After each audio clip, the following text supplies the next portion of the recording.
যখন বান্দা ইফতার সামনে নিয়ে বসে থাকবে, এমন তো অবস্থায় আল্লাহ রাব্বুল আলামিন ফেরেশতাদেরকে পাঠাবে, হে ফেরেশতা যাও আমার বান্দা কি করতে আছে।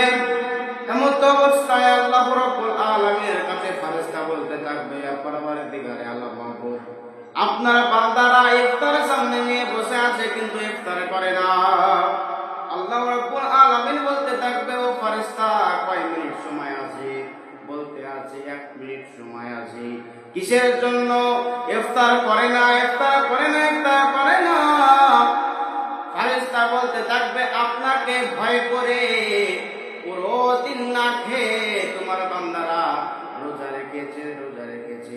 আপনাকে ভয় করে আপনি যেন কাল কিয়ামতের দিনে এই ব্যক্তিকে জান্নাত নসিব করবেন, এই আশাতে আপনার বান্দারা রোজা রাখতে আসি।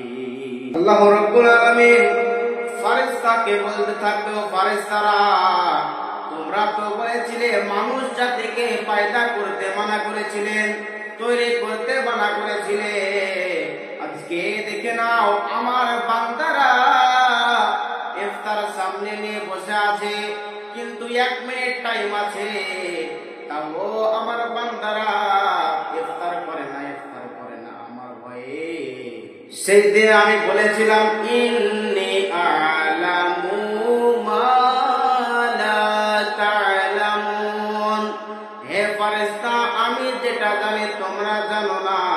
আজকে দেখে নাও আমার বান্দারা 1 মিনিট টাইম আছে কিন্তু কোনো খাবার খায় না, এখন পর্যন্ত পানি পান করে না। আজকে ফেরেশতারা তোমরা দেখে নাও, আমি কাউরে চেহারা দেখে জান্নাত দেব না, কাউরে শরীর দেখে আমি জান্নাত দেব না।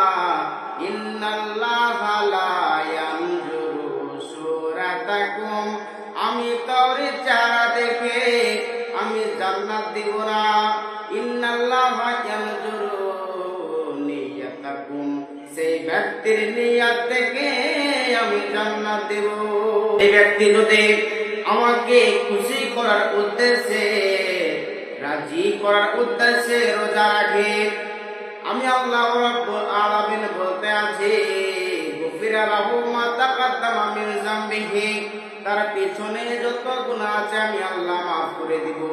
সেই ব্যক্তি যদি আমাকে খুশি করার উদ্দেশ্যে রোজা রাখে, সেই ব্যক্তিকে আমি নিজের বান্দাকে খুশি করার জন্য সেই ব্যক্তিকে আমি জান্নাত নসিব করব।